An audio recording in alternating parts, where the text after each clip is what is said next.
Good afternoon, everybody. So it's early evening for some people, but it's afternoon here for us, 1 p.m., probably 6 p.m. in Liberia, or 6:08 for real. So I hope you're having a wonderful day today. It's Friday, it's beginning of the weekend. And as you know, this is your host, Isaac Vatukpa, and the show is the Weekend Review. So we'll try to talk about some of the activities of the week and get your thoughts. I have with me Moba Yogba, he's here. Moba, you gotta let me know when you're coming on. People want to hear from you. So it should be wonderful. It's so funny, Gloria. You were talking to some Judah King. They want to get the knowledge, they want to come and listen. But yet they make references and insults. Those things are not relevant because it's only when you are not secure in who you are, and then people make comments about you that you tend to feel bad about. It's just sad. So we have to understand the limitations of those people. Their minds are very simple. We can be susceptible to the insults and everything like that because they're limited. And unfortunately, we have a huge section of our population that are like that, very limited in their thinking, no ability to think critically, no ability to think outside their own experience to try to reach out to additional information to provide them some level of guidance, some level of understanding of what happens. If you limit yourself to only your particular area and only that exposure and that experience, there's no way you expand your horizons and no way you expand your critical thinking because it's just limited to what your perceived norms and standards are. And if you like that, it's sad. Our people have to change. We have to encourage them to look out, to be more outward looking, and incorporate some of those things into how they conduct themselves, how they carry things on. Yeah, we understand it's not easy.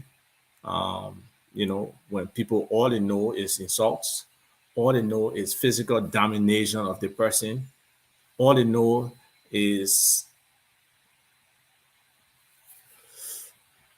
it's just like a power play.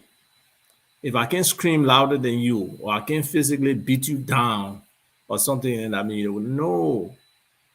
Let's get into where we can dialogue, where we can even say the most obscure, the most stupid, the most different things. But we have the platform where we can talk to each other. That's the advancement of our democracy. That's where we are not. We are still focusing on mob justice, jungle justice, group persuasion. No, not everybody succumb to group persuasion. Some of us, you can be 5,000 people on one side, and when we have a firm belief that's grounded in solid principles, your 5,000 people can scream all day long. It's irrelevant. It's totally irrelevant. And that's what we need to elevate our society to, where people have, very conscious and grounded principles and beliefs that they go by, not emotion, not sycophancy, not hypocrisy, but real stuff that is, impassioned in them from a principle standpoint, and they are, emoting not just out of pure visceral emotions, but out of the fact that they so believed in these things. That's why they're doing it. So it would take a while for our society to get it, we understand, and we'll try to bring as many as long along as we can to move this country forward. But everybody is not ready, and we know that. So we have to accept that. We have to accept the limitations. So today, we have the weekend review. A lot of different activities been going on. Let me run through some headline items that have been in the news. We all know at the top of the chart is the case with Mr. Cummings. We know what's been happening there, but we share more details on that. The bicentennial has been going on. People are very interested in that, but from different perspectives, and we'll have to look at that a little bit. How, what is the substance of the bicentennial? What is it relevance? What is it relevance to us?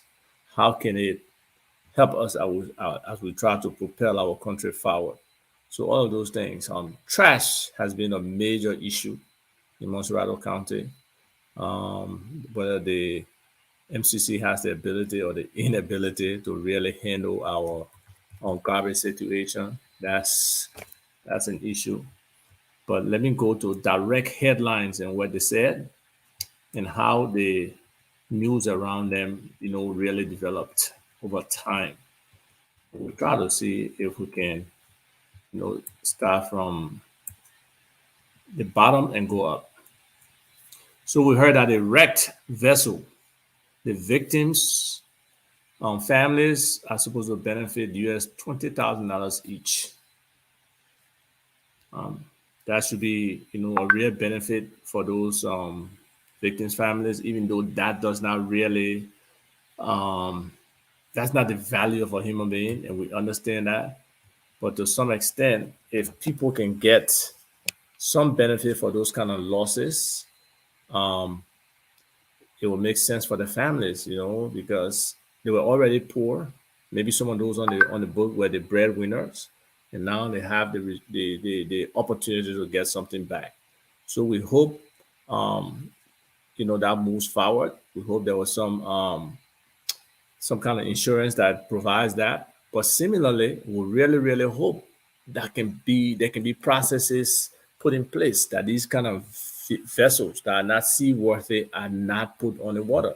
They don't get out of the port. So we don't know whether those preventive measures have been put in place, and those are some of the things that we hope the press can be focused about. There's also this issue of 30% quota for women. Contrary to what a few people think, I'm one of the major advocates for women issues. And women have been denied so many things in our society. Even the basic thing, like going to school. A boy child is privileged over a girl child most times in families to go to school. To get jobs, there's discrimination in there. Sometimes women don't have the equal level, whether they have the same capabilities or not, to get that opportunity, for jobs. We know about the rape situation. We know about the sexual and gender-based violence that goes on, and a lot of times women are victims. We know about those things. We know about sex for grades, how so many teachers, have sex with their students for grades. We know about sex for jobs. We know about sex for promotion. And all of these things are major issues that our women, should be rallying around. But a lot of times they are misdirected. They don't understand why the people put them in the street to protest. But gradually, again, I really believe that our people will start to develop a consciousness, a certain level of consciousness. You don't need formal education for that. Yes, we would love for everybody to have formal education, for everybody to go through some level of critical thinking, education for them to understand what it means to think critically, how to ask the next level questions progressively until you get to that point where you really understand the entire thing. So it's just a progressive thing that we have to understand. The fact that so many of our people are illiterate, and then the small portion of literate people are also not in-depth in their literacy. They just have superficial literacy, and that affects everything. So all of these are issues that we have to tease out. But we know in our political space, our women are kind of absent. And it's not just designing that quota. Why? Yes, I definitely want it to be a law.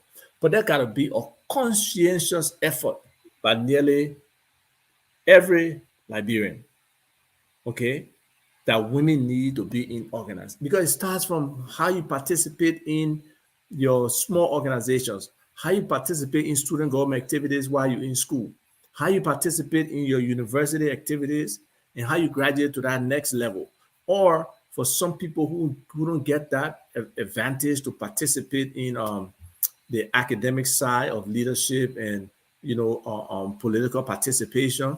How are you in your community? Are you somebody who's respected? Are you one of those who seek community positions? So it's an integration of women being involved in all those things and us developing and building them up that they can have the regular confidence. And I've been in so many organizations. A lot of times the women are just relegated to either the people who will cook or the person who will take notes. And no, our women are really, really smart. Most of our women, honestly, is smarter than us, the men. And they need to take the rightful place. They also need to be aggressive too. But the quota system is reasonable. We really hope the legislature can get together and provide that opportunity for our women. You see, they kick a door here behind me here, just making all the noise. I'll go put it outside and somebody will eat it. Y'all give me a break. Let me take care of this dog.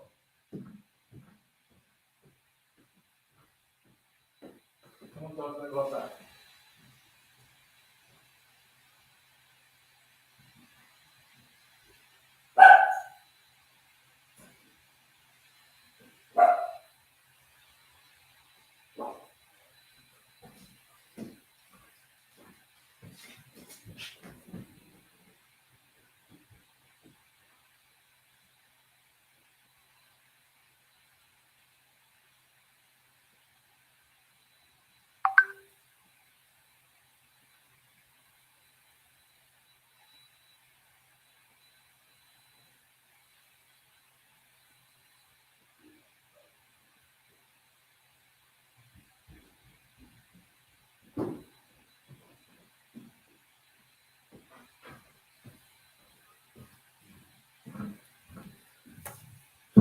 Thank you for staying with me.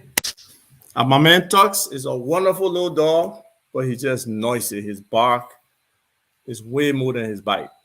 So we're talking about women and that opportunity for them to be able to be a part of the political dispensation, an active part. And there are some women who have really taken the lead. And historically, our best politician has been Madam Ellen Johnson Sirleaf. She's a woman. I don't want all Liberian women to follow her in some of her things, but in terms of her ascendancy, her effort to be involved, her commitment to be a part of the body politics of Liberia has been very strong. Yes, she brought a war, she brought some other things, her government was corrupt, XYZ, yes. But in terms of driving towards leadership, we need more of our women to do so. So we get to discuss this book business towards the end. So the TT and other people that Jide King who even read the book, who even understand what the book is about, you sit down. Get in the corner, we'll come to you. But right now, we're doing our weekly review. We're looking at some of these things. So, what is the real situation? We know that President Weah granted Brownie Samokai some kind of clemency according to people. There's this whole back and forth discussion on the people being quoting the rights of the president to grant the clemency, and McGill coming on and talking about the president believes XYZ. So the president supposedly believes that the best way to punish a man is for him to come and work to pay for that punishment, right? But then according to some people, let him free everybody that in prison today and let them come and work. So when you give narrow-minded, answers or solutions to things that should be holistic, it limits people's ability to really understand the situation or to agree with you. So they need to go back to the drawing board because they're not sure what they have done in terms of this clemency, right? So the understanding from my perspective is that the Samokai was convicted at the lower court. He went to the upper court. The upper court kind of agreed with that lower court conviction and had laid out how he should pay the fines. Unfortunately, instead of him individually being responsible for his portion of the fine, which he had paid half by that point, they said he should pay everybody should pay. And since the others did not pay, so he's also affected. Now, what does the clemency mean? Is he, from what I understood, they basically saying you're putting aside the obligation to pay the money immediately, and the Ministry of Finance will take care of that. The second part of that was the charge for him to go to jail. That sentence was going to be waived. They'll provide a clemency on that. Now, the whole issue, what does that mean? Does that mean the crime is wiped away that he was, supposedly convicted of, or is it still there? Can he retain his seat? Is he totally free? So all of those things are not really clear. I don't think it's even clear in the minds of the government officials. So those are things that they really need to hammer out and see what they can get to. There's been a lot of rumor in the press, from the Unity Party folks that Councillor Tiwon Gonglo was in a collaboration with Joseph Boyka and they're about to, ink the papers and stuff like that. And Gonglo came out swinging. He was very clear, that is not the case. And in his statement, that he would not align with somebody who doesn't have more integrity than him.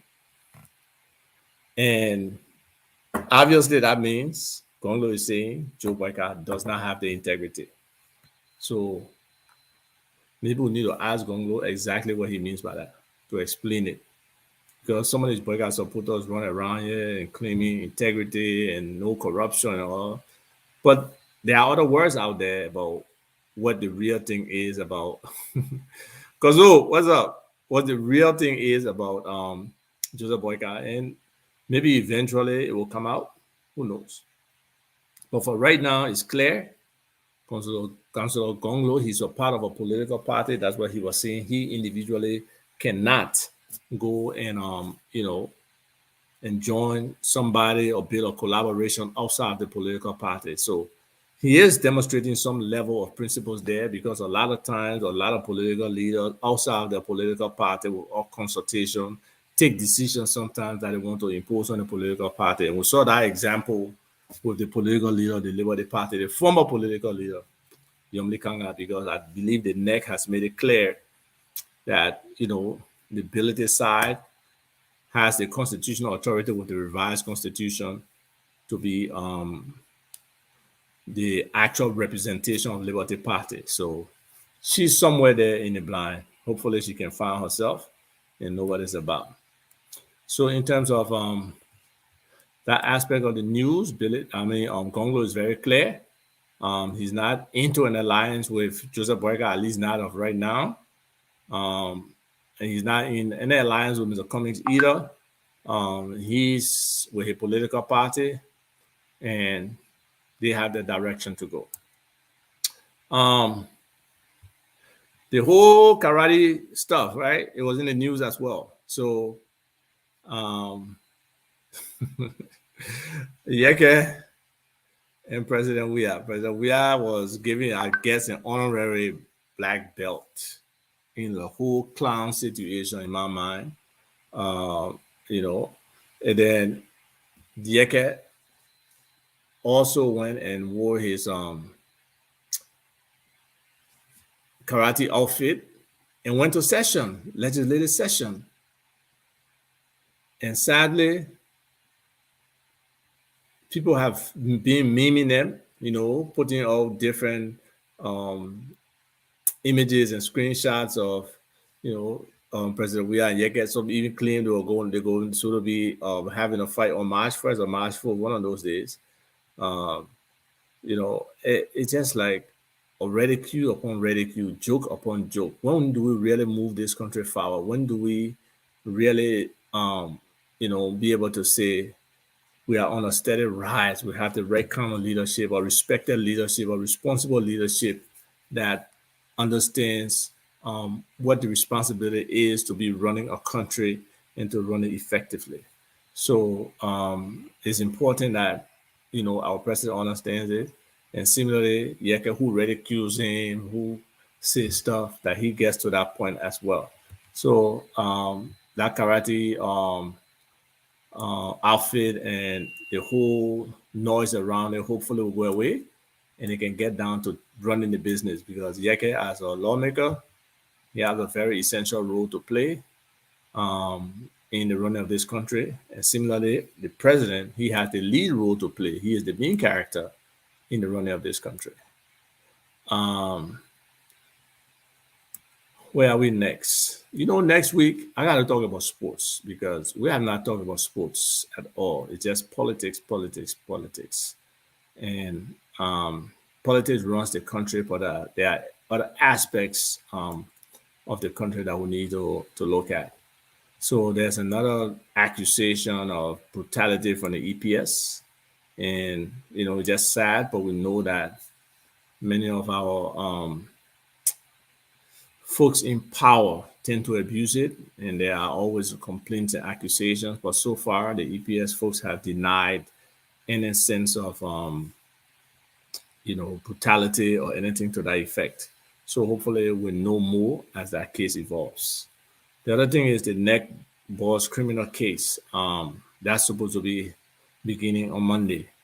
We all know the situation with those equipment that seem overpriced with her having a conflict of interest around it and, some other corruption accusation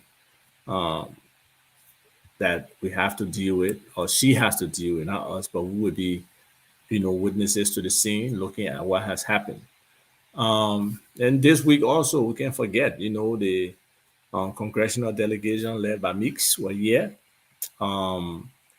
They were able to compliment the president. They were able to compliment McGill on what they have done, but there's also all the talk about the transparency, the accountability, the human rights violation that they need to handle. So probably could be there's a balance, or it could probably be the lashing, the discussion, we're all in the back, and the public face, which is really about diplomacy, was, for them to commend the president, on the job he's doing, which to many of us is a bad job, but hey, that's their impression, maybe that's a good job. Again, Jidekin will come to you, your president, and one of the older men in our community, and he gossips about women. You can't run away from that. That's a known thing. He talks loosely about women. Okay, so he one of the people you're talking to. You call your president a coward and a gay, but we'll get to you later, Jidekin. But you don't have to repeat. I don't want to delete you or remove you from the show because I think this thing is about democracy. Everybody should have a space. Everybody should speak, whether they speak negative about you or not. That's part of the discourse, But when you try to be redundant, that you're flooding people with that information, and they can't, do anything else, then it may cause somebody to take different action. And some of us don't like that. We want people to be engaged. We want that difference of opinion. We want a debate to happen. Let the better idea win. Let the person who can make a case and substantiate it win the discussion. So don't overflood it. You have the opportunity. Even if you want to come on to discuss what you call, writing or talking about some other stuff, you can come on. It's freedom. We believe that we have the argument on our side. We can beat any discussion any day. So you can feel free. Yeah. So there's the whole issue of where we are, where there's potential sanctions. We all know about HR 907, where the Meeks and his other representatives endorse what's happening with the bicentennial. And we'll talk about the bicentennial a little bit. We really believe in the 200-year presence of the free slaves and the other recaptured people who came. So that whole history, a lot of us don't really know it. We don't understand our history, unfortunately, because the history books were written by certain people who were narrating from their perspective. Other people like Patrick Burroughs have come in and written a book that goes all the way back before the 1800s, how we migrated here from the 1400s to the 1500s. The other people who have a school of thought. No, there were some people who were on this land called Liberia. They were here from the very beginning, whether it's the coastal people or whether it's the Vibe people, you know, we're not 100% sure. So those are things that eventually at some point we all have to get in and discuss. There has to be, a national dialogue. Um, yes, though it's not directly affecting us. There's the whole situation with Russia invasion of Ukraine and what's going on there and what it portends for the world, because NATO has made a commitment that it will suppress Russia from an economic standpoint. And who know what that backlash would be, whether it will be limited to the Russia-Ukraine situation or whether Ukraine will be out there. I mean, some people wrote some positive things about Ukraine, and some of us did not know that. Um, what's one other news? I'm trying to see this whole electricity thing. Now we hear that the Liberian Electricity Regulatory Commission is recommending power outsourcing. The belief is that LEC as is cannot generate the level of power needed, neither can they, maintain it. And even though they're generating some significant power, the just the transmission and distribution has been poor. So how do we solve this electricity problem? Is still a question that a lot of people have not been able to come to grasp with. Many people believe we need a true privatization of our electricity and sector. I don't think government sees it that way. It has been like a little pepper bush to some extent. So we hope that those things are things that can be solved. They really, really are things that can be solved. But the approach to solution has not, been the right way. A lot of times we see, non-functional leadership at the Liberia Electricity Corporation, even our other utilities, the water and sewer. It's just not effective. And somehow we have to get to that point where we can build some level of effectiveness in our delivery of services to our people. Is not happening. The solutions, people say the solutions are there, but it has not happened. It has not happened. And we really, really need this country to move forward, because if we can do that, if we can really meet the basic needs of our people, what are we? What really are we as a people?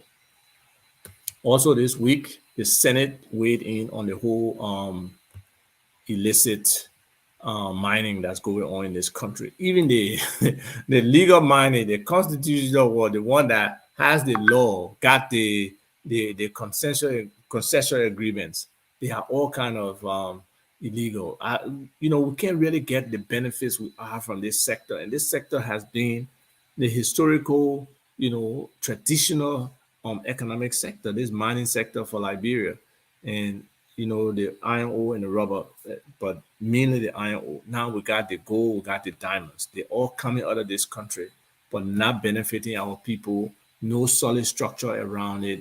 The whole sector accuses the government of imposing on them, on participating with Ghanaians, Chinese, Turkish people to exploit the country will all benefit to the country. So it's just been like really, really crazy how our country is going, how our natural resources, and those are not replaceable. When diamond in the ground, take that diamond or no diamond growing. Like agriculture, you can grow the thing and grow it again and again. But with our natural resources, when they're depleted, they are gone. People will just leave holes in the ground. People will redirect our rivers for them to get some of those gold and diamonds, deposits, and nothing is left for our people. You go to play like Wieswa, that used to be the diamond capital. It's like a ghost town. It's empty. People are there because they have to be there. But you see all the old rusted machines sitting on the side, and it's just kind of disappointing. It's funny, people think the red book that easy thing that would just go red book. Hey, feel free over people your red book, your red book. Oh my God, that was another big thing that happened. The House of Representatives passed an act to amend the new elections law, and that also included that 30% quota that we talk about for women, that they must have women candidates, 30%. They must have women participate in the convention. All of those must. But they also put up new registration fees. For the presidency, it's 5,000. The vice presidency is 3,000. The Senate is 1,500. Representative 1,000. But it actually scared people before because those amounts were higher than what they actually passed. So it may calm some people to know that the registration fees are a little bit more reasonable and not what a lot of people thought. So in terms of some of the other news, from I should say yesterday, I believe. Yeah, some of the news from yesterday carried over to Friday. And people trying to find a blame for this illicit mining. They want to put it on only immigration, but not only immigration. Immigration is involved because there are people from other countries who are here doing the mining without the permission. But also, where's the oversight from the Ministry of and Mines and Energy? Where is the oversight? Where are they on? Who gets licensed? And what class of licensing? What can they really do with that license? And that's why we need to really find out what are the licenses that operate. In some licenses, you should be just an artisanal miner and not using machines. And some licenses, you can use machines. But a lot of the licenses, the people who should not be using machine are using machine. So it's just a difficult thing for our country where we cannot benefit from our natural resources, and we keep talking about that. We keep talking about that. Also, they said the U.S. congressional delegation, they didn't only meet with government; they met with some accountability organizations. Hopefully, there will be some level of empowerment, and hopefully, some of those accountability organizations included the LSCC and the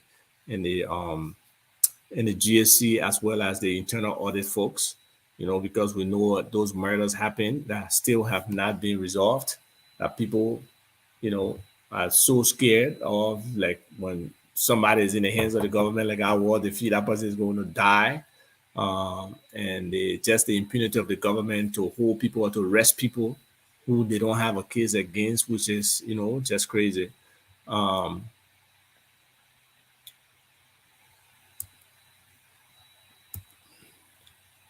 There was a shooting scare in Ganta where immigration border officers were linked to it. But fortunately, it was not anything major. We know we scared of gunshot sound these days in Liberia because we don't want anything to happen. We want peace to reign in this country and let dialogue, democracy be the order of the day, where we don't have to kill each other for power, even though people feel that's what is going to happen or that's what's happening. No, we need peace in this country. Every day there are complaints about the lack of rule of law, the inefficiency of the police to protect. And I had a horrible experience the other night. My niece is all the way in Liberia. And she, the comments can just make me laugh. I can't help it. Hey, the Christian man. How you say the neck has not given ability and then credibility? Offline, me and you were engaged, and I will share with you the information that I've seen from NEC on this whole issue. Okay, so then we can discuss it. Yeah. So we have talked about several things. We got 43 minutes in. Usually this show is going to be for 1 hour, but sometimes because things are so important and there's so much to deliver, we go beyond that 1 hour span. But for right now, we just keep going. The question some people ask: can West Point be saved? Now, I used to live in all the way up Ashland Street. I used to hang on the Rocktown area in West Point.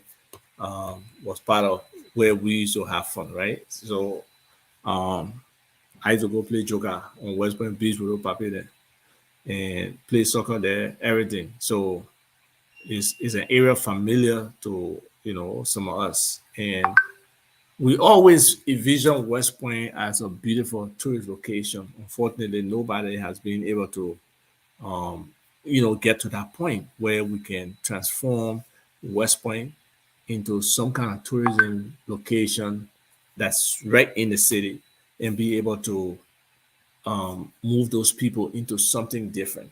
But those people love their community. Those people love living down there as much as it's a slum community. There's a strong commitment for them. That's what they know. I know people who move out of West Point, go Ganafit, Banafit, and then come back to West Point because they cannot adjust, and a lot of them, their hustle is right close to West Point, right near home. So to relocate them would take a whole ecosystem that incorporates them into a living situation that factors in how they work, how their children go to school, how they live, how they relate.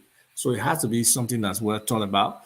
But definitely we need some barriers on our shores to protect the erosion, the sea erosion that's going on. And it's not only in West Point, it's like, even Detroit High School back there was threatened. I believe they tried to resolve it. But yes, our people need a lot more than what this government is doing. So now we can come to the Cummings trial. We know that the case is heating up.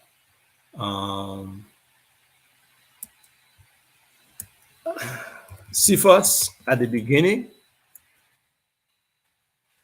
he was claiming that he had everything.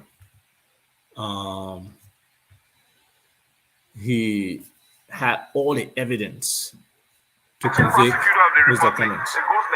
So what I'll do, I will share with you what he's saying here, and then I will give you my viewpoint on what the real situation is.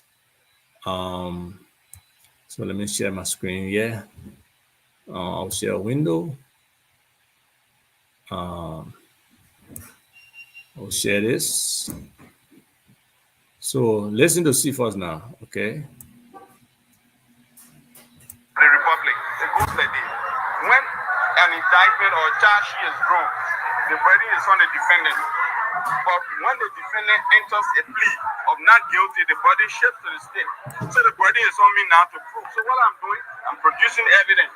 I'm doing two things: the burden of production and the burden of persuasion. The first thing I did on the burden of persuasion is I produced a document to prove that indeed the very document that he relied upon was signed on May 19, 2020.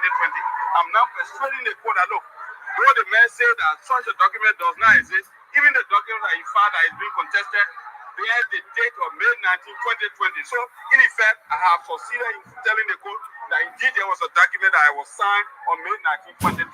So Mr. Kumi's argument has always been that there was not a document, never a document that existed where all of them were signed. No, not like that. I said you need to document virtually. No.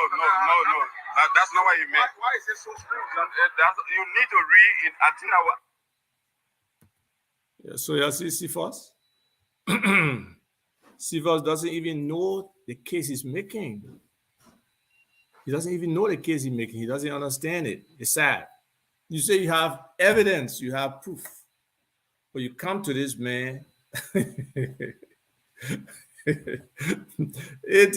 Be sorry for our Solicitor General. They are laughing. Be sorry for our Solicitor General. So now it looks like he really doesn't know what he's talking about. Okay, so we'll put it again for you guys to understand. Then we'll tell you about this particular case and what we know of it. It's just really sad. Really, really sad. So let me share my screen again.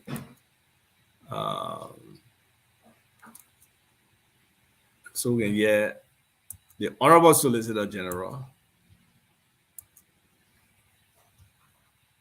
That indeed there was a document that I was signed on May 19, 2020. So Mr. Kumi's argument has always been that there was not a document, never a document that existed where all of them were sick. No, not like that. I said you need to document virtually. No. That's not what you meant. Why is it so strange? You need to read it. I think I will ask my assistant in the office to furnish with you copies of the code meanings. He said there had never been any document that existed on May 19, 2020. He didn't say that the document was signed virtually. He said such document never existed and does not exist.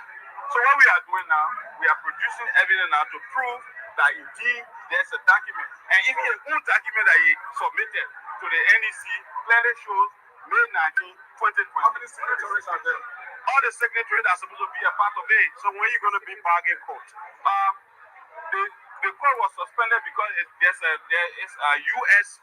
Retired judge who visited for the first time, had an opportunity to witness our trial processes and procedures. And more than that, a city prosecutor who was on stage. In the middle of that, I didn't want to talk the other one. No. Can you tell us what really happened in the middle of that? No. In the middle of that, the judge suspended it. What happened in the middle of that? The judge suspended the trial due to what? No. The judge suspended the trial due to the presence of the judge to continue. What better happened before the 5 minutes break? I really didn't know because I was arresting the witness. Thank you. I think you can see that Sifa is not credible. Sifa is a joke. Seriously, he really, really is a joke.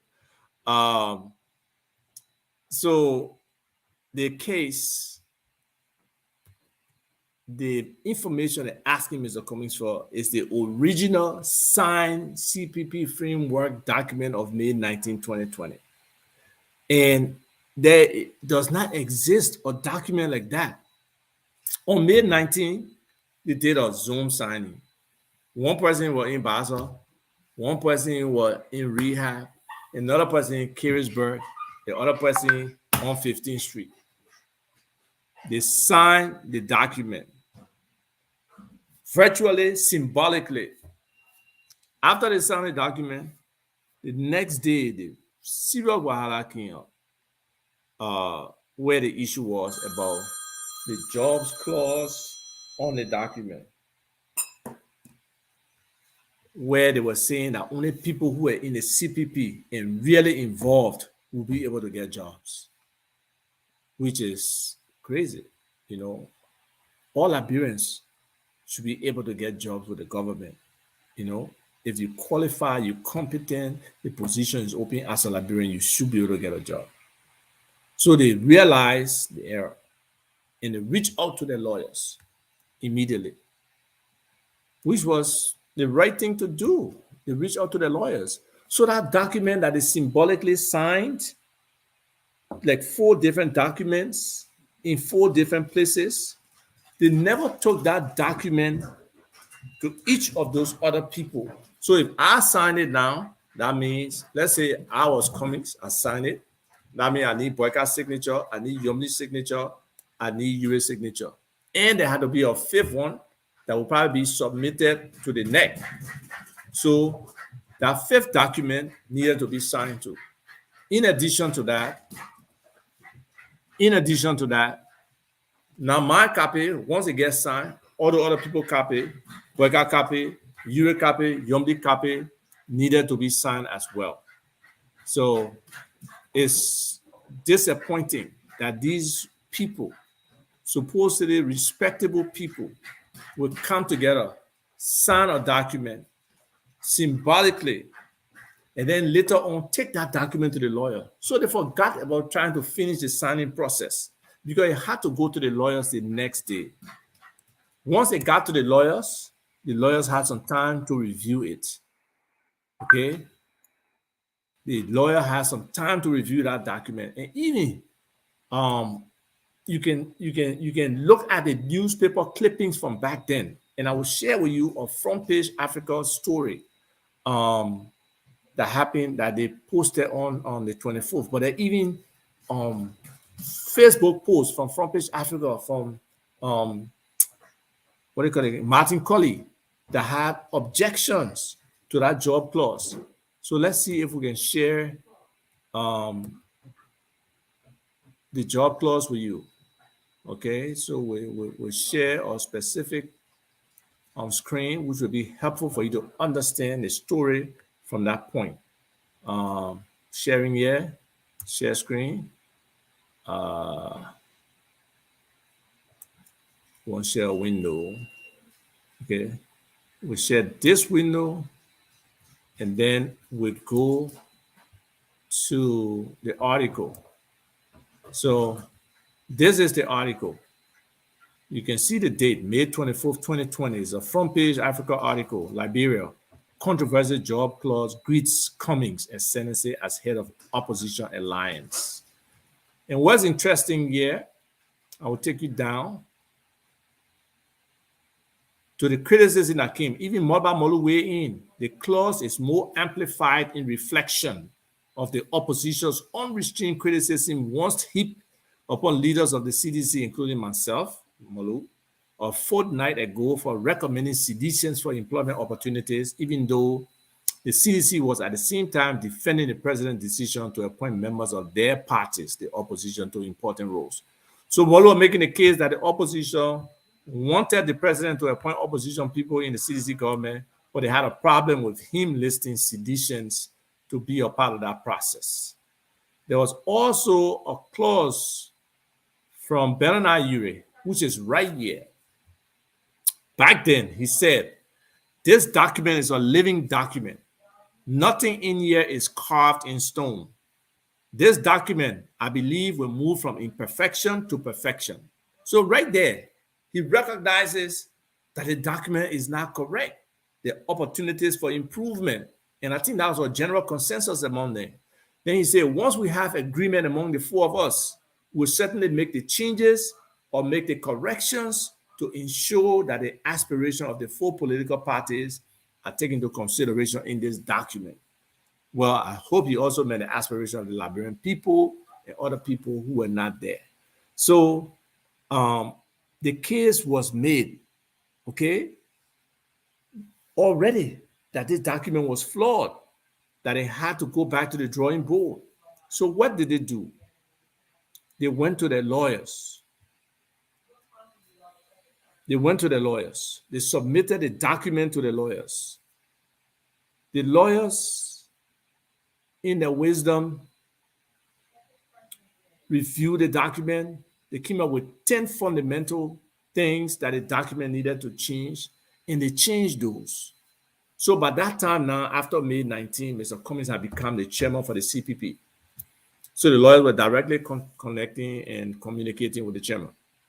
So they sent the document to him with their 10 points, and he shared that. The chat is there in the WhatsApp chat, the National Advisory Committee WhatsApp chat. He shared it with them. When he shared it with them, they set up a meeting for the lawyers to come and review them and walk them through the document. The lawyers came, walked them through the document, and they were able to understand it. And the idea was they were able to get individual resolutions from their various political parties to validate that particular document, to say, we accept it. This framework document is what we're going with. They all did that, and they submitted it to NEC. So it's just so sad that these folks just do not understand the truth in the matter. They're running with different stories about what really happened, what didn't happen. So yes, Mr. Ure's confirmation that they actually agreed to give these documents to the lawyers, and the lawyers operated under the advice and consent. Okay, so yes, Mr. Ure, right here. Let, let me find it for you. It's just sad that grown people will have a situation and they would just lie. I mean, I'm just really disappointed in some of these people and their behavior. It tells very bad about the political class. Very bad. Disappointing. So yes, Yuri, listen to him.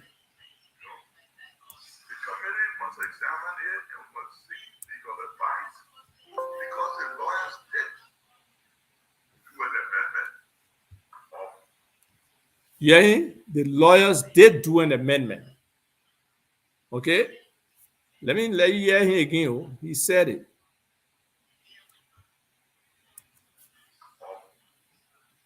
The framework document, and they did it under our advice and consent. You hear him? He said they did it under the advice and consent. Do an amendment. No, let me get back small so you can hear you good. I hope you listen. Oh. The lawyers did review it and they did it under the advice and consent. But his point, and he will say himself, was that that particular document was not the same document submitted to NEC. And that's where he absolutely lied. It is the same document. Legal advice. Because the lawyers did do an amendment of the framework document, and they did it under our advice and consent. The amended copy, we have copies of it. It still wasn't a document that was filed into them. So, folks, you see it right there. He confirms that they did change the document. So that first document was not even valid. That original CPP document, which was merely electronic, because they never physically signed it. Okay, it was just an electronic version. They come after that, they wahala about jobs, they bend to the pressure, they recognize that they were wrong. Boom, they sent a document to the lawyers. He said it. The lawyers reviewed it and they approved the lawyer's revision. They approved it. And that's what they signed. That's what they ended up signing as a group. The signatures are there. They submitted it to the National Elections Commission. So, what is being forged here? What is the case that they are making? I don't even think they know. And you saw what Cephas was saying over there. Cephas is lost. He's the whole Solicitor General for this country. He doesn't even understand the case he's prosecuting or what the issue is. Nobody has said a document did not exist on May 19. Obviously, the people came to sign a document. But the case, the document being requested, our subpoena, was an original signed framework document. And that is the document that really does not exist, because there was no original document that they all signed that they're trying to make the case about or that they're trying to subpoena. So when Mr. Cummings went to court to submit to the judge his letter of affidavit that said, and I will find that letter for you. Let me find that letter. I'll find a letter for you and share with you. Mr. Cummings' letter, where he submitted a sworn statement that no, that does not exist. That's bogus, So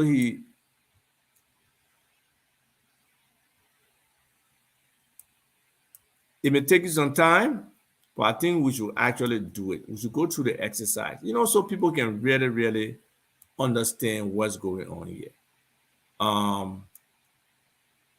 You know what? Let me just share with you one or two things first. This whole, for example, the United Party letter that confirmed the lawyer's review. Okay. This letter is from July 6th. So let's share this screen so people can understand what's going on here.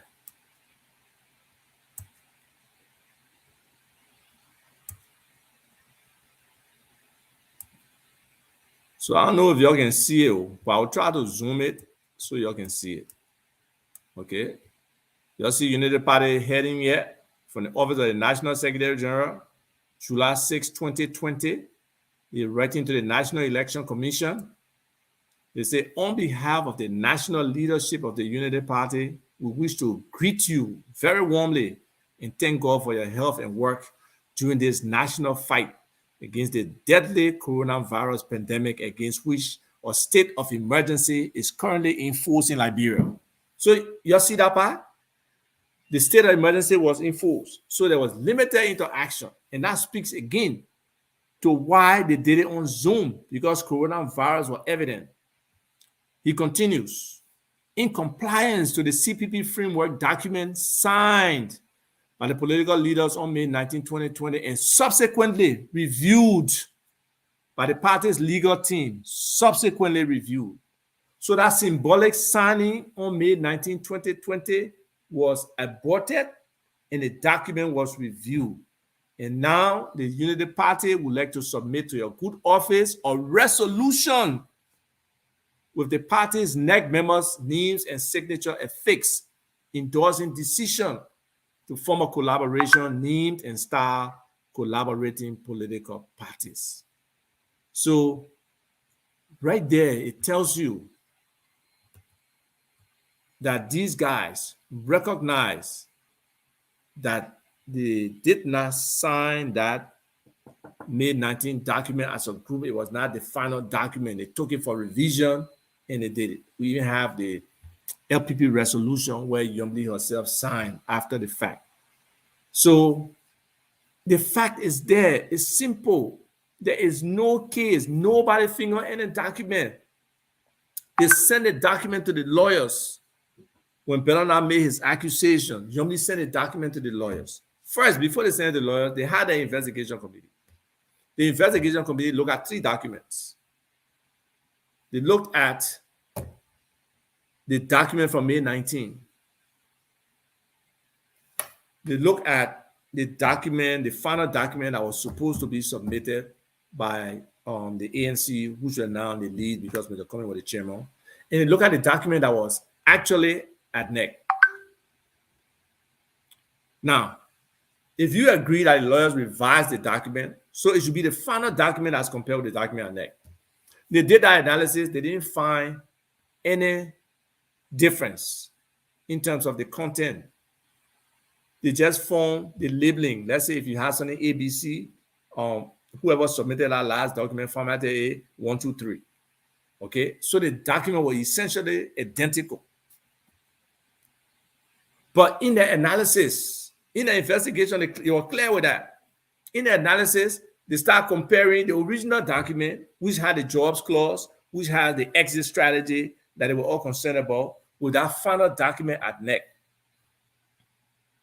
So it was off base.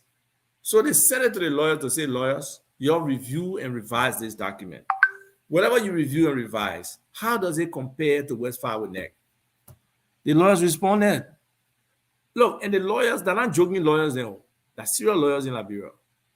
Kofi Woods, Kabina Janet, and Bernard Sanon. They were 3 lawyers. 3 very good Liberian lawyers. 3 very good Liberian lawyers. They reviewed that document and they will be called into the court for them to testify. Because I'm sure the prosecution will say the lawyers are on their side, thinking that, but the lawyers will come with the truth. Those guys know they are professional people. They will not come lie to the court. They know what it is for perjury. That's another thing. We got to talk about perjury a little bit. We got to go and find the penal code and be able to let people understand what perjury is. Because if they keep playing in our court, some of them may have to go to jail for perjury. Okay, we got the penal law of Liberia, and it's very clear on what perjury is. Okay, so we'll talk about that. There's just so many things our people are blind about that we really need to talk about. And at some point, those things will happen. Where people will start to understand and get educated. So we'll come to that document and do a search for perjury so people can understand what perjury is and what happens when you perjure yourself. And that's what happened in court recently.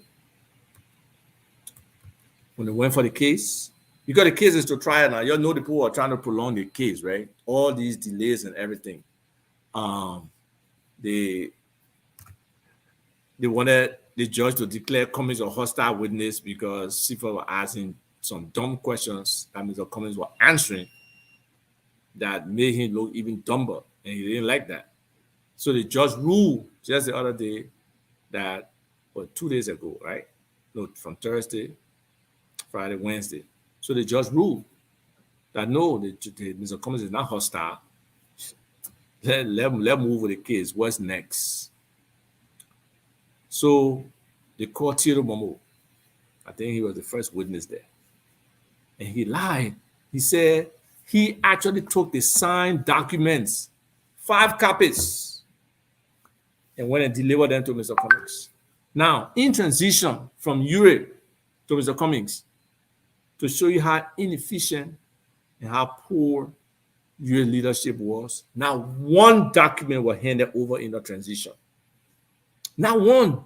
Not even the working documents they had, not even the meeting notes, nothing was handed over to Mr. Cummings. Contrary to that, when Mr. Cummings was turning over to Yombly, was a significant handover documentation. So you can just look at the level of responsibility and competence between the two individuals and tell, and no question, you're my big brother. He can be saying stuff to me, but the reality is he's not a leader. He doesn't have that organizational competence to lead. And it's manifested in everything we're doing here, all this noise we're going through. If you is a professional like he say he is, how can he come up with a stupid conclusion that somebody finger something and he cannot show what the finger and what the difference is? That's stupidity. We got to be honest with each other. We can't just be fooling around with this thing. This is our country. What direction are we going in? We got to know. And this false court case and this babbling about things that are not relevant to the larger frame of what we should be doing is nonsense. Really, it's nonsense. And Bernard knows. He knows deep within himself he's being a stooge for the VR government. Okay, and it's not going to go anywhere because the facts are there. The facts are there. It's very clear. The facts. You can't run away from the facts. Even if that, you not see the video where you say he even trust the judiciary. I think I should find out one. The same judicial system that he went to prosecute Mr. Cummings, that the same one he said he didn't trust, and you trust the system, but are the people you going to go say connive with now to how should I say prosecute and not even persecute an innocent man. But you gotta have a little fun break, eh? Let me share the other screen, y'all, because y'all will laugh small. I hope your speakers not on too loud, though. You got the other one here. I think you will enjoy it. Y'all ready? Y'all see our man, eh?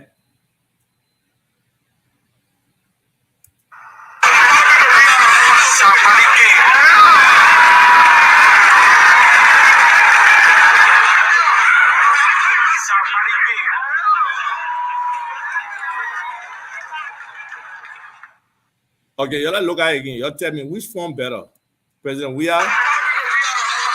Our man, you get.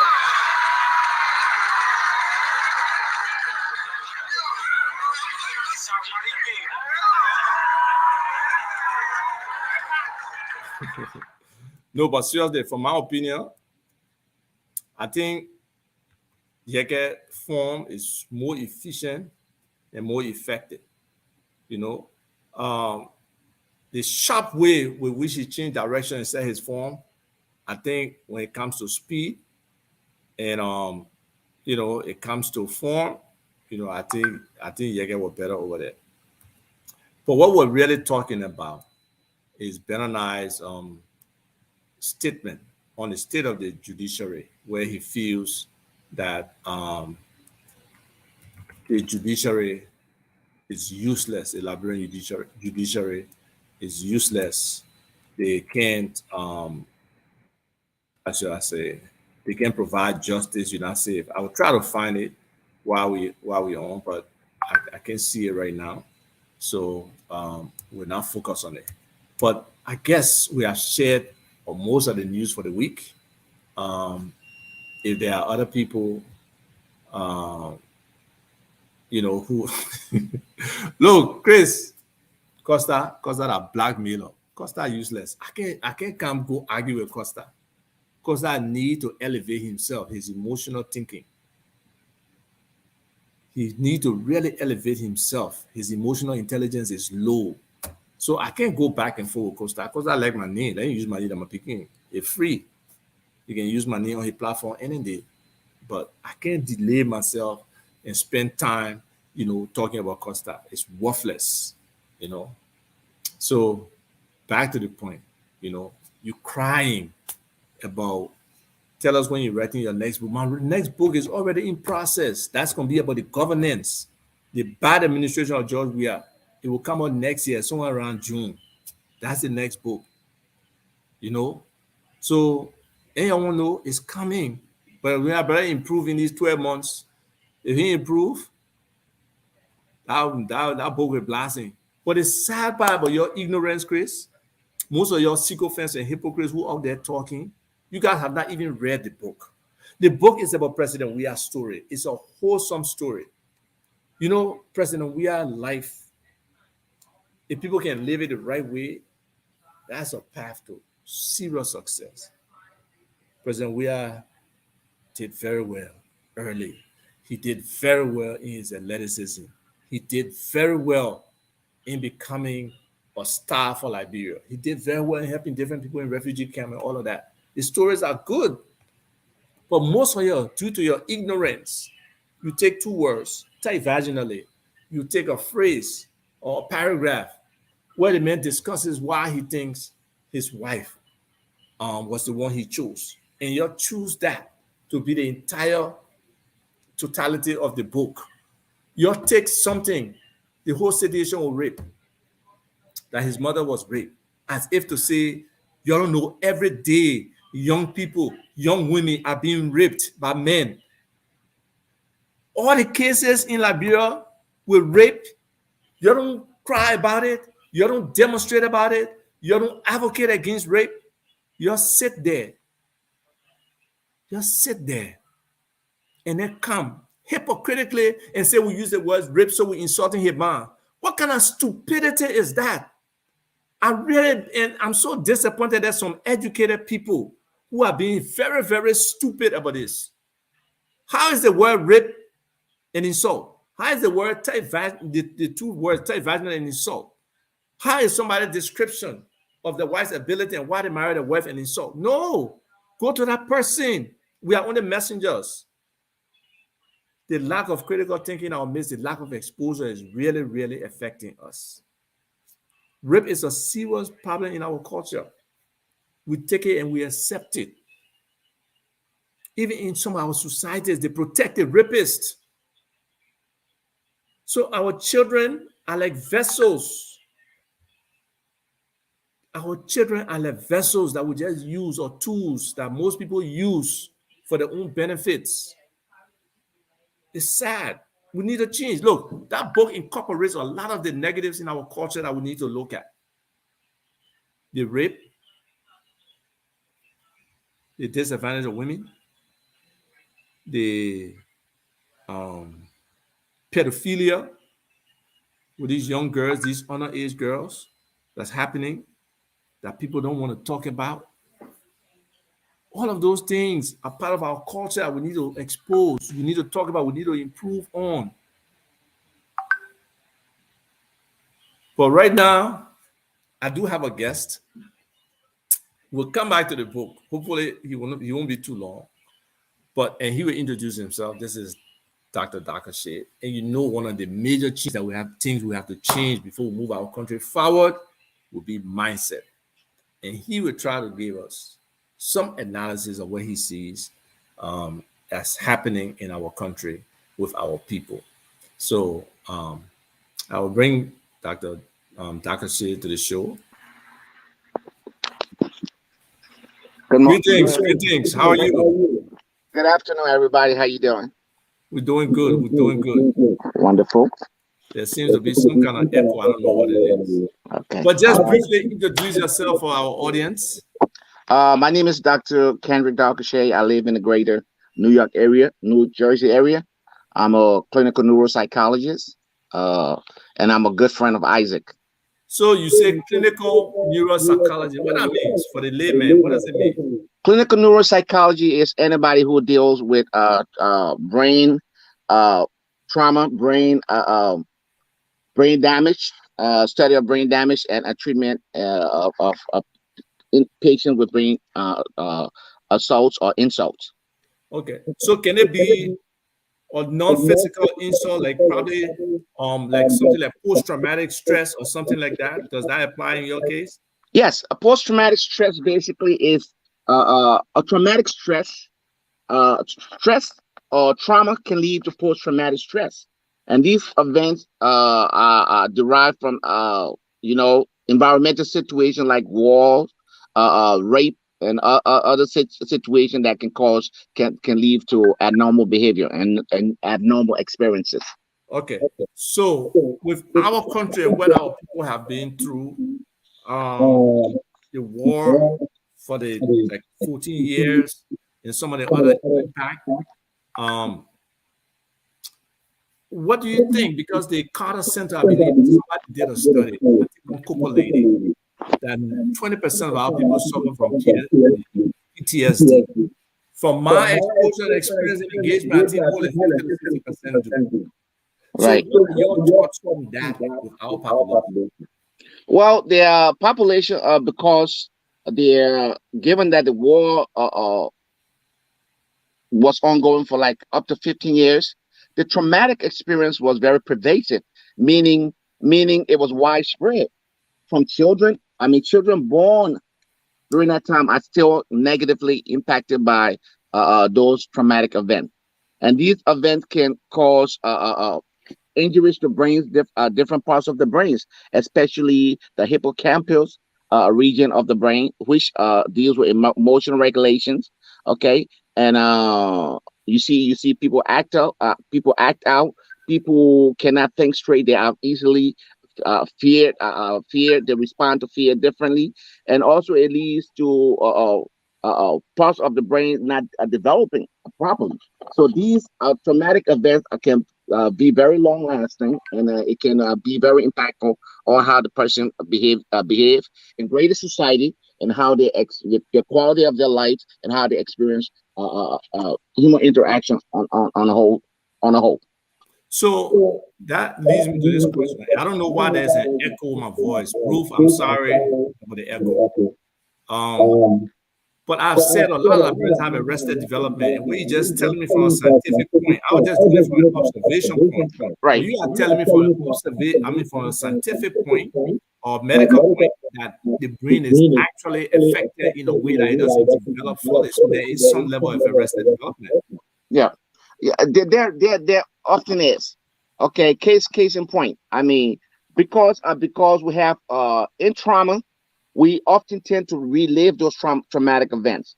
Case in point, in Liberia, anybody who experienced that war, okay, anytime we have a case right now, okay, it's called flashback experience.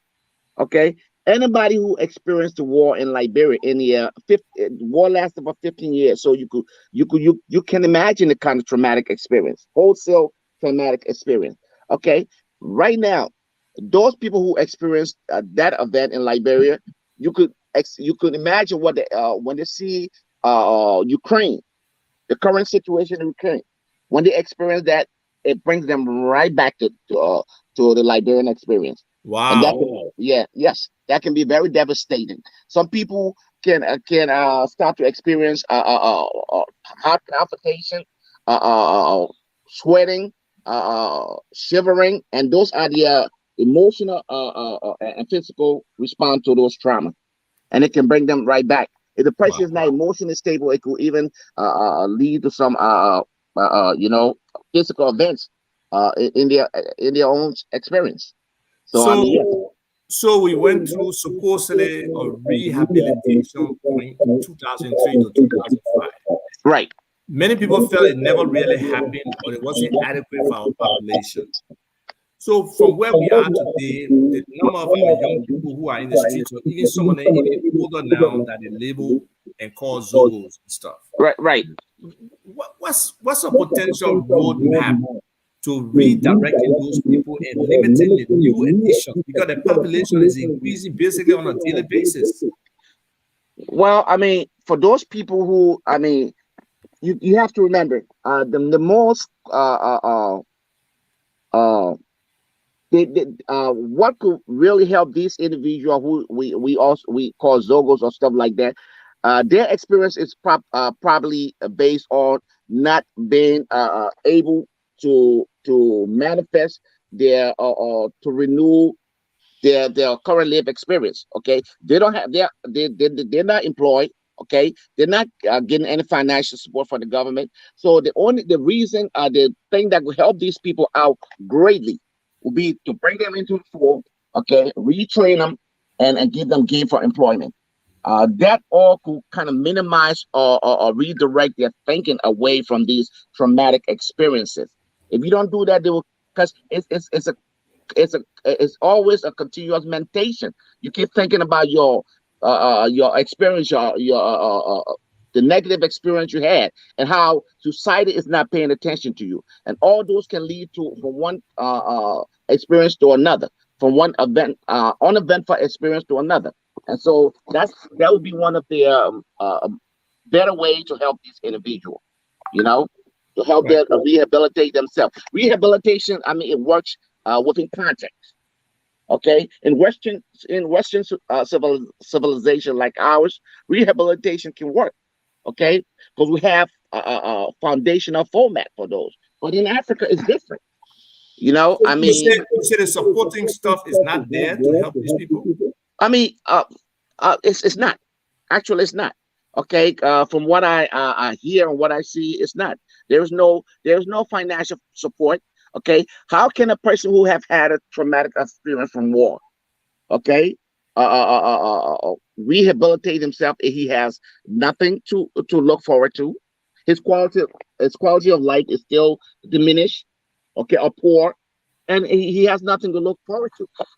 Okay, they go back into that same mindset of degradation. So it's very difficult to recover. Whew, that is scary. So, in terms of the whole, I don't know, you may not be aware of the drug situation in that environment and the discussion around it, how government has an influence in the whole drug culture and how Liberia is now being used as a transshipment point for drugs to other parts of the world. Right. Um, but how does this whole mental health and the drug abuse, what can we do if we can stop and stem the influx of drug into the country? How can we work with that aspect? Well, first of all, the drug abuse is a trigger point for a traumatic experience, negative traumatic experience. Okay, because people often use drugs, which is psychostimulant, to dull the experience of pain, or to dull the experience of memory. Okay, and then it can become very addictive. Okay, it could lead to behavioral issues, behavior and psychological and physiological issues. Okay, so once it becomes that very endemic, in a sense, it's hard to move away from. Wow. So somebody has an interesting question there. They say, could you speak to arrested development that we just talked about versus developmental disorder or delay? Or developmental disorder usually is for pregnant women. Okay, pregnant women who usually experience these pervasive traumatic experience like in war. So maybe one of the most negative impact would be their poor birth rate, or brain trauma of their children, poor brain development of their children. Okay, because you imagine the person. I mean, women go through stages which is called trimester. Okay, of baby development. And in these stages, if the woman is experiencing any trauma, that trauma directly or indirectly also affects the baby. Right. Yeah. Okay. Yeah. So that developmental disorder is actually well, the developmental disorder could be congenital, which means it is part of the family history, or it could be environmental, which means it's due to the mother or the individual experience. So those developmental issues, we cannot, because I will have to see, based on statistic. I haven't read a statistic with Liberia, but I'm sure it's there. But yes, those can be alleviated or managed through therapeutic outcome. so. But again, for us, we don't see any therapy happening in our environment. Well, you shouldn't say any because there are one or two rehabilitation places. Right. But usually the counseling that's needed is not there like all the time. Yes, I'm sorry the sound quality is bad for some reason. It was fine before, but when Dr. Daka came on, I know, you affected my sound, Doc. I know. I'm sorry. Okay. But what I'm saying is this whole process of rehabilitation, the level of competence on the ground, the number of psychiatrists or psychologists or psychoanalysts or whatever those different categories of helping out people rehabilitate is not there. How do we try to build up that? Or how can we utilize probably technology that maybe somebody like you in your spare time, you can be able to get on the phone or on a video conference or on Zoom and talk to one or two people about how they can change. How can we help make this happen? Well, I mean, it could be first of all, in environmental situation, you could currently utilize the mental health professionals on ground, like counselors and stuff like that. They have to be well trained in the experience of trauma and how to alleviate trauma, long-term traumatic experience, and people like me as a neuropsychologist could help or work with those people to help them formulate treatment to deal with this problem on a long-term basis. So that would be an outcome that could be relevant to the current situation in Liberia, because the situation in Liberia is long-standing. It's not going to be extinguished extinguished overnight. Basically, Right. it would take some time to get where we need to go with that population. Well, Doc, I'll probably have to call this short because all the folks are saying my sound is bad for some reason. That's okay. So, and before you came, they weren't complaining though. When you came, that's when the bad sound started. That's But give us some parting words because we'll come up for a whole session with you. This is just introductory for people to know that we Right. have this kind of competence and we do that with nearly every profession for our people to understand that there's a significant amount of competence among Liberians, both on the ground and in the diaspora. That Right. if we can work together and be inclusive, Right. our content can be so much better. So just give your closing statement. Okay. What I would close with would be that we have to be result oriented in how we kind of respond to these various events, and it could be governmental, how the government take care of its population, how it develop meaningful programs that will help these individuals kind of relinquish those mental negative mental thinking about their life experience, because everything they experience is continue to their life experience. Okay, and the way you redirect them is by helping them to become self-sufficient. Okay, to have a better living condition, improve their lives, to help redirect them. That will be fundamental to how they regain their footings in society. Else, I mean, it will just be a cyclical event continuously. Thank you, Doc. I appreciate it. You're welcome. Okay, folks. I think the echo gone. You see, Nora, let me know how the echo sound now. So we're fortunate to have Dr. Daka Shade, and hopefully we have a lot more of these professionals coming on who can share the insight with us and be able to help us understand some of the issues we face and some of their recommendations in terms of solutions. Most recently, we know that I believe it was supposed to be yesterday that the Wilson Center, I believe, was supposed to organize a forum for former U.S. ambassadors to come on and speak to us. Let me see if I can find a flyer because it's important we understand, you know, what that is all about and what it means for us. But we also have to understand our own situation, our own, stories. Where are we from? What really happened that we are where we are today. So I'm trying to find a flyer, and then I will share that flyer and then talk about what I think we should be thinking of in terms of us as Liberians moving forward together. Thank you, Nora. I appreciate it. So I will share my screen here again.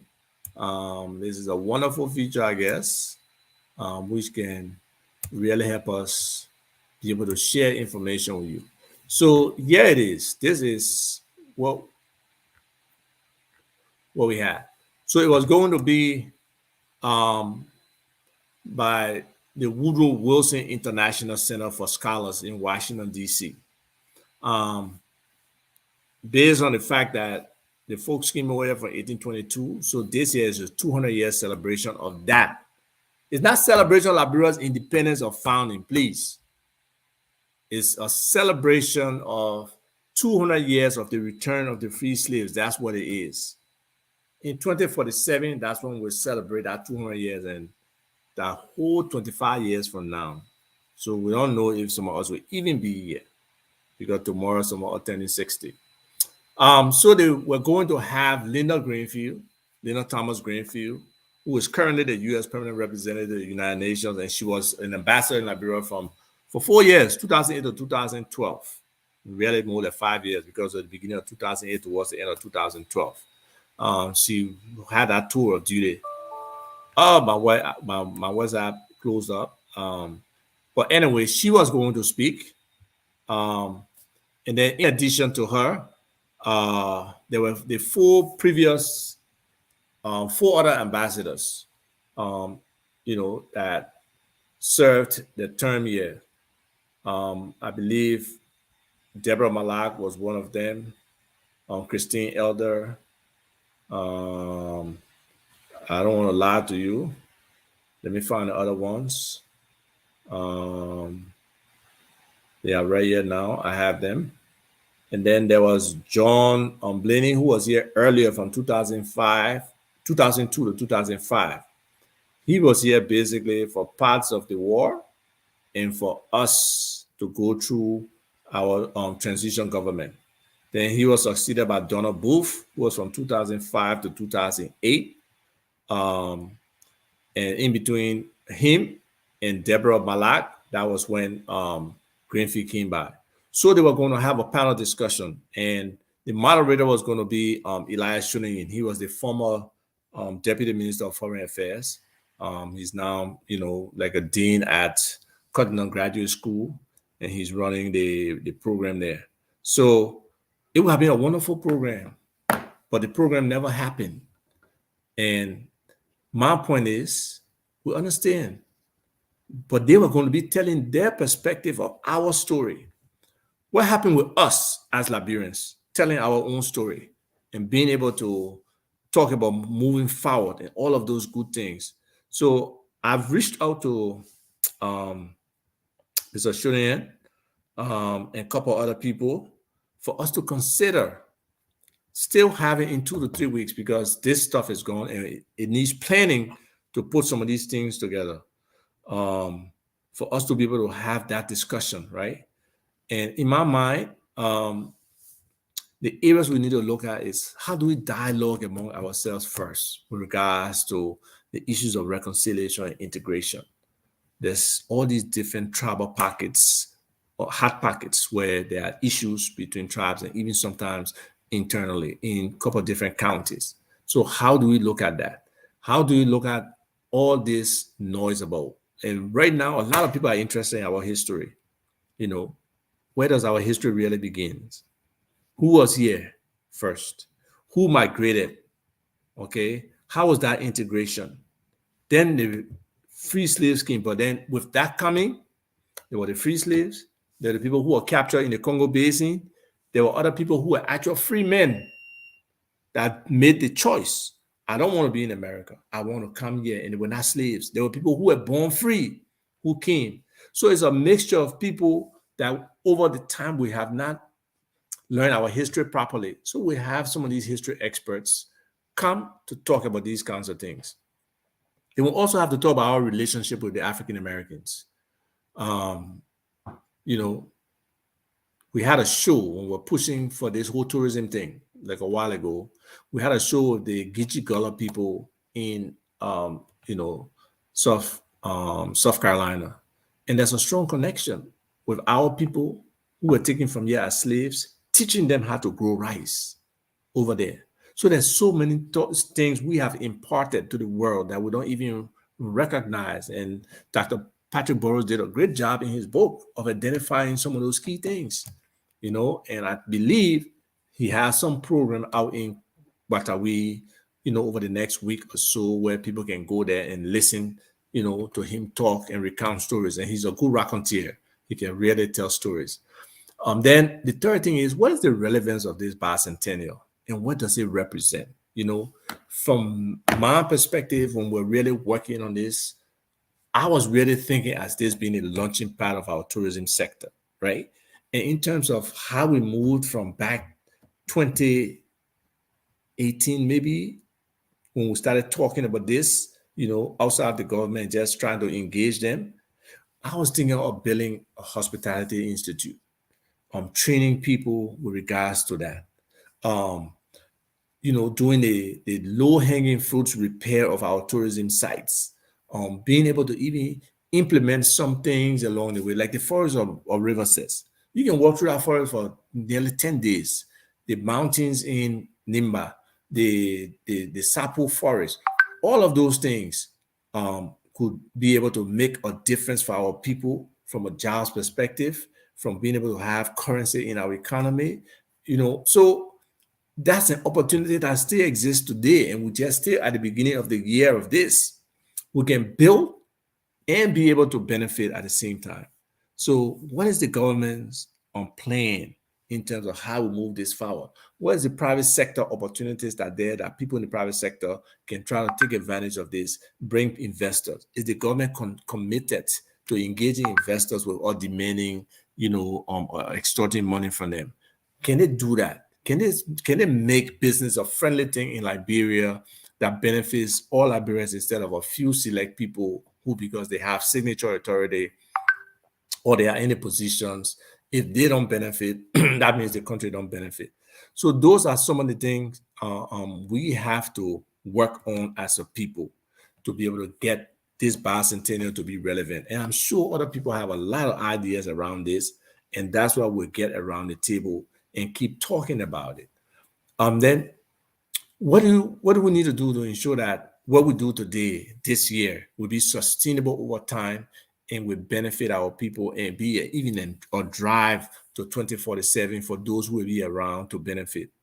Then we got to talk about economic development. There's not enough substantive discussion about economic development, especially the bread and butter issues where we are breaking down issues for the layman to understand. We're not focusing on, just staying up there, CPI, inflation, just unemployment. But we got to come down to the people, how the direct daily impact will affect people.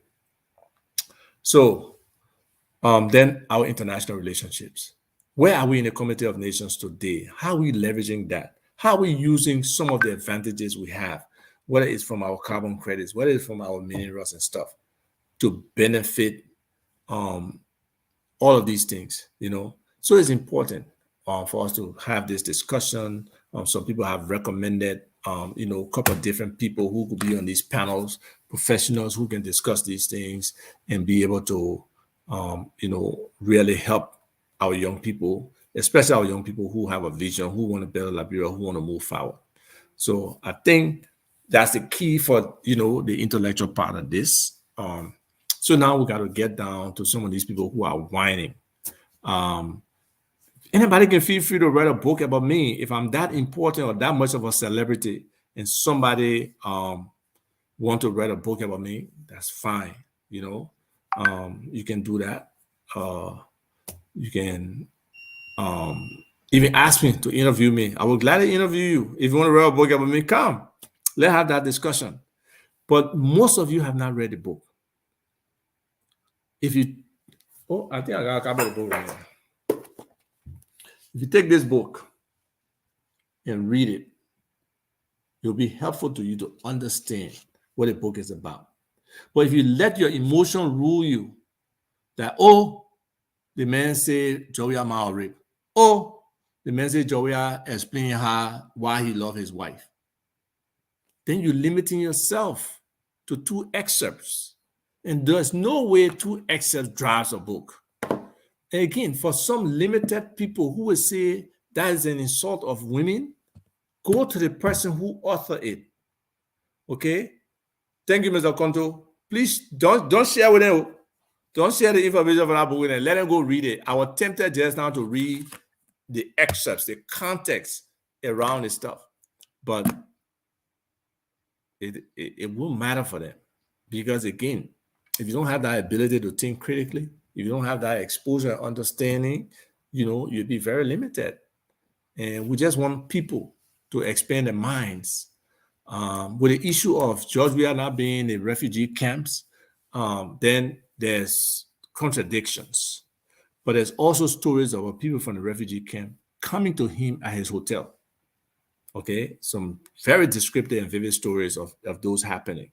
So some may feel that Georgia never went in camp. Maybe you don't remember seeing him or you didn't see him there. But some have clearly testified and said that he was there. The refugees came to visit him to the hotel, that he even went and played soccer at some point in a refugee camp. So it could have been to some people's imagination. We don't know. I personally was not physically there. And that's why it's good to have these open discussions. We'll be having a lunch. We haven't launched the book yet, though. We'll have a lunch of the book where we invite people, the naysayers, the people who support us, the objective people, to come on. And people can make the case, they can argue, they can tell us what's not factual, what's factual. All of those things will be possibilities for them to participate in that discussion. So we are very open to doing that, having that Zoom discussion. So people talk about being rude and shameless. What is there to be shamed about? You write a book about somebody who's a celebrity. And people don't read the book, they don't understand it. They don't even understand the person, the nature of the person, some of the other things that happen around him, some of what drives him, and they come to a conclusion. It's really sad, my people. You can't be that scared to read. Get the book, read the book, and make a cogent intellectual case about the book, not an emotional response because Henry Costa ran with an excerpt. You can describe my wife like that. I can even give you a better description of so many other different incidents. Okay? So, yes, Joseph Conto, they really need to put their emotions aside. And that's why I say people are sycophants and they are hypocrites. The stuff they complain about, if they were emotional about rape in our country like this, if they were emotional about all the abuse that happened to our women like this, if they were emotional about the statutory rape and the physical rape where our women are abused, look at the lady girl that died the other day. She was raped and sodomized. Where are people? Where's the outrage? Where's the noise? For somebody who described their own situation, you crying about it. I don't know what sense that makes. I really don't. I can understand maybe 1 or 2 people or a few people are genuinely, offended by the description. That's possible. But this is a biography. I can give you, let me go try and find it. The biography on that Kate Kelly wrote about Nancy Reagan. Okay? They need to go and read it. Kate Kelly, K-A-T-E-K-E-L-L-E-Y. She wrote a biography on Nancy Reagan. Many of you need to read it. No. If somebody want to go explain that Darius Guerre, that's fine. Let him go. I don't know what you call him greed. I don't know what some other people crying about. There's no fallout. This was a book that was started around the end of 2016, early 2017. Okay? We reached out to your man. He didn't want to participate. We sent formal letter to him, to McGill, to other people. None of them want to talk. So that means we shouldn't stay write a book? No, the story is a good story. Very good story. You'll go read a book and you'll understand better. Okay, so this is not a first thing. The people who are emotional, I understand, because we have low emotional intelligence, many of us. So you can feel free to cuss. That's not a problem. You can insult. That's freedom of speech. If it's so egregious or it's so whatever, if I want to take action, yeah, I can take action. But your action is useless. Chris, I'm sorry. I can lecture you on morality and decency any day. Any day I can do that. Nobody is perfect. Nobody, no one. No one is perfect. But that doesn't mean somebody cannot discuss the attributes of decency, morality, and you know how tuned the fabric of our society is. It's very tuned. At some point we can get, to be able to hold each other accountable more. The criminal activity that happens. Just the other day, I was talking to my niece. No current. Somebody in the yard walking around. She was scared, hiding in her closet, not knowing that person was going to enter the house or not. But again, because we know people, we're able to call people who are able to get there and provide support. That's why it's good to have friends. And we all don't have to agree. That's the thing we have to understand. Because you disagree with me, there's a course of action you can take. But I enjoy the fact that some people will stop. And then time I post something, there will be people who will come. And they will demonstrate their ignorance. But that's not a problem. That's not a problem. So like Nora is saying, many Liberians, we don't read. We don't think critically. Just one direction. Somebody creates a hype. Oh, Avakos Joyama, Avakos Joyawe. They're wrong way. No, you don't stand against rape, Darius. You don't. I've never seen something from you chasing somebody about rape. Your namesake, Darius Freeman, he beat up that Christine and Dennis woman, nearly brutalized her and distorted her face, her body. Did I see you on social media? Right now, he still comes to Liberia. They say they're getting executive escort from the airport. And you're going to sit there and be talking about 2 words in a book when you have no outrage. You got no moral position to make the case. Some of us been talking about the women issues in our country forever. I put my record against anybody in terms of my advocacy, even for the 30% quota here. We drafted some of the information around that before and share with our, at the time, CDC lawmakers. What they do it? No, they're waiting today. I see something from our car, he supported, but he supported me on law right now, and I'm going to go change the constitution. Nonsense. Whatever we can get gains with now, we get gains with, if it's possible. So we appreciate the lawmakers for giving our women the opportunity. And we need to do more, way more for our women. And they have argued. I sat in class with women. Liberian women are smarter than Liberian men. It's just that we have some of the preconceived notion. Oh, women are also to know math. Women are also to dress like that. Women are also to know politics. You think a woman wears short dress or short skirt that gave you the right to do anything to them? How stupid are we? How very, very stupid are we? Darius, you see what I'm talking about? Look at what you're asking. Why you didn't write about your birth history? How dumb is that? What's the relevance of my birth history to the story of one of the most prominent Liberian, if not the most prominent, period, the most popular, the most well-known Liberian? How does that relate? That's the ignorance and the lack of critical thinking that we talk about. At what point do we elevate these discussions to the real issues and not get personal, not get emotional? We have a long way to go, understand that.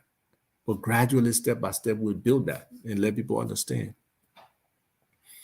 So let me get a drink of water because I really, got my little tea here.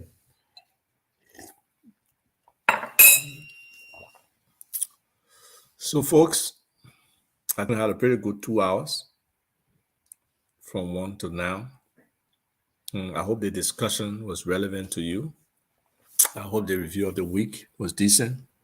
I want to say thank you to Dr. Kendrick Dakashe for coming on and sharing his knowledge. We need more of that, and we'll get more of that.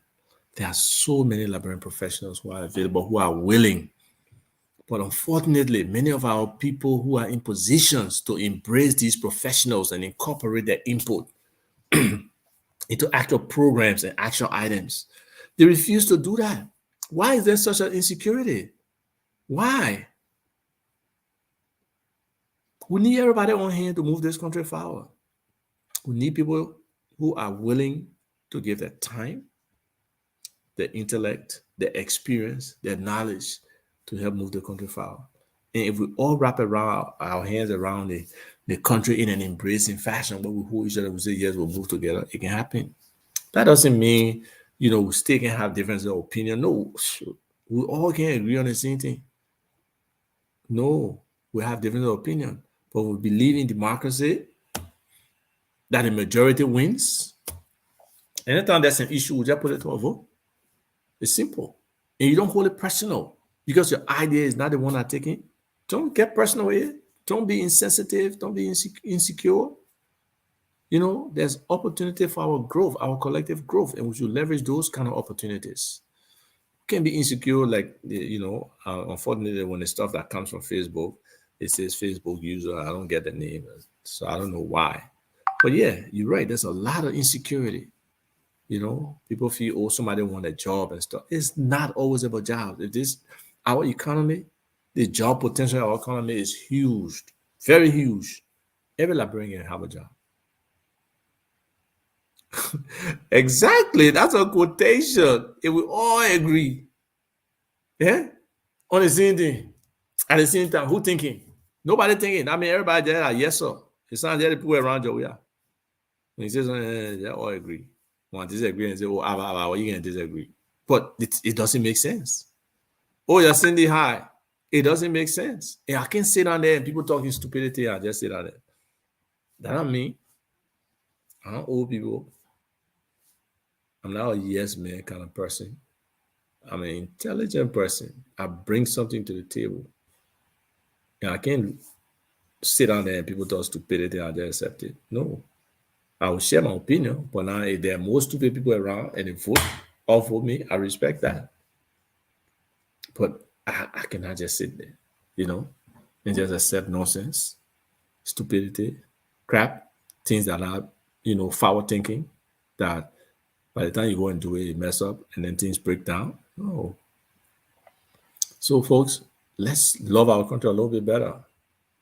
People can cry, people can disagree, people can fuss, people can even cuss. By the end of the day, if we have that one driving force, that the idea is to develop Liberia and make it a better place, we can all work together. So I want to say thank you for listening. Thank you for watching. And we'll be bringing more substance to you as much as we can, introducing and bringing in so many other professionals who can contribute.